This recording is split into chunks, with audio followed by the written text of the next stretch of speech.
When you talked about, like using game technologies, like game, for example, I can't remember what it's called now, Crisis or where it was, that uses like, Art Deco influences or whatever. Can you see like this sort of technology being used further to develop, how they link, say, history design to all aspects of their course? Yeah, I'm sure it could. Yeah, I'm sure it could. I mean, there must be ways that you can, use it. Well, like I said earlier, like, different buildings, for example, if you're looking at like Gothic architecture or Bauhaus or modernity or anything like that, I suppose, it's almost like time travelling, isn't it? You Yeah. could use it to go back in time and look at the Crystal Palace being built through old photographs, and that kind of thing. And there must be loads of examples of that kind of thing. I think it could work. Of course, really well. because buildings that are being restored or being burned down. Yeah, So I mean, a great example would be maybe the Gaudi's Sagrada Familia in Barcelona, which is still being built. And has been ongoing for the last 100 years. It's a classic example of, Spanish Art Nouveau. Wow.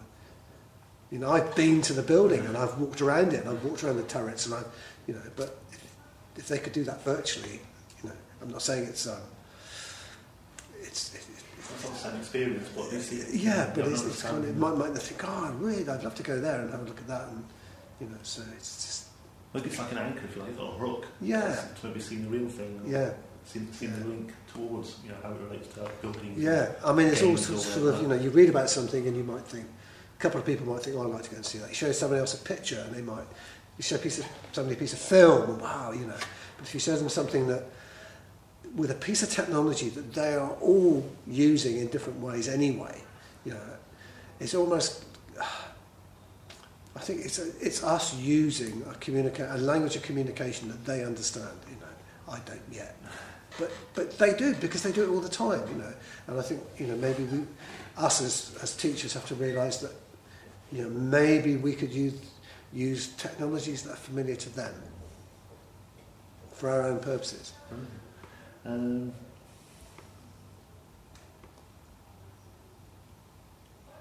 So the students often don't appreciate or understand the links between what has been created in the past, various theories and approaches to design, etc.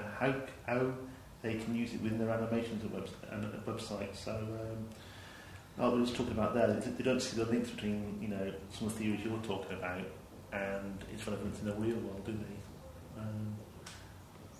Obviously, this is very important. So, I think one of the important things is on that idea is that when they look at this whole idea of visual culture, they look at a piece of animation and quite often they don't look deeper than the surface. It's all quite surface to them. And I think getting their heads around the fact that animators or graphic designers or whoever working in the kind of visual fields have all those historical reference points themselves. They've had to go through history of design and all this stuff, and getting them to understand that having those reference points gives their work so much more depth and meaning, and I think the more we can do to get them to look at things deeper, then they will appreciate that, maybe this stuff is useful to me, and it's better to have it than not have it. So that's good. So obviously this is very important. So what I want to do basically is to help with that link basically between the past and the present, or possibly the future.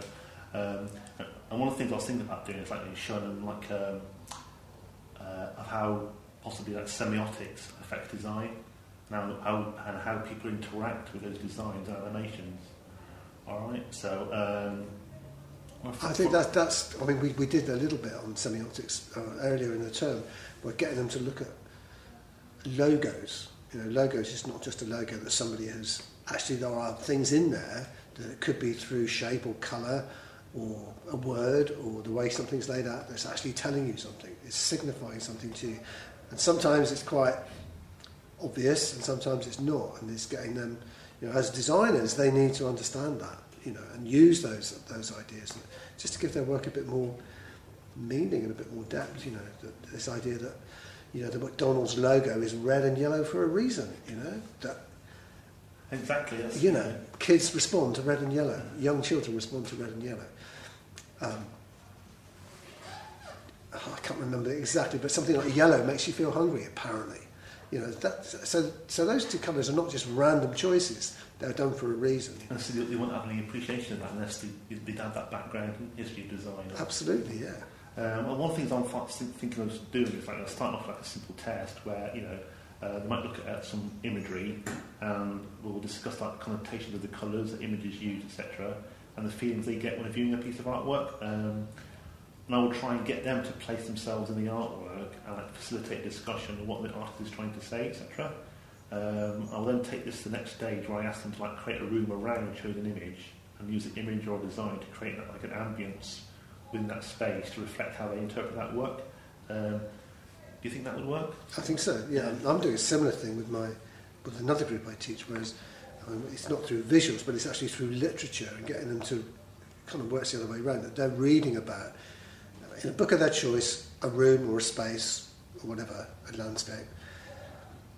And just from kind of understanding the essence of that, designing a piece of furniture around that. So each student's response will be different because they've got there is no visual.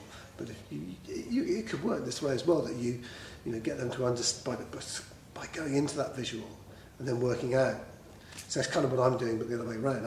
I'm starting with the narrative and working towards a design. But if you have the piece of design and then work out from that, it kind of works both ways. Yeah, it's like getting that link and saying, get them to appreciate the depth and understanding within using colours or imagery or whatever. Yeah.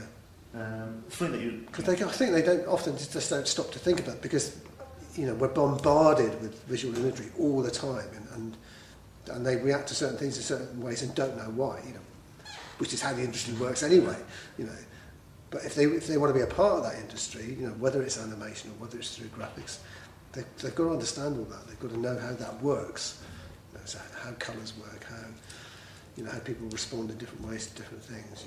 I mean, one of the things I was thinking of working on from that, I'm just having an image, I was thinking to about this, is possibly you might have, like I said, a reading from a book or a text, just actually describing a room.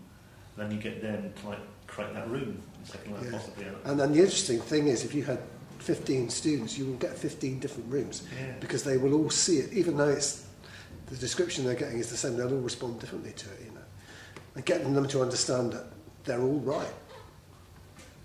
There's no kind of right or wrong. It's about how you respond.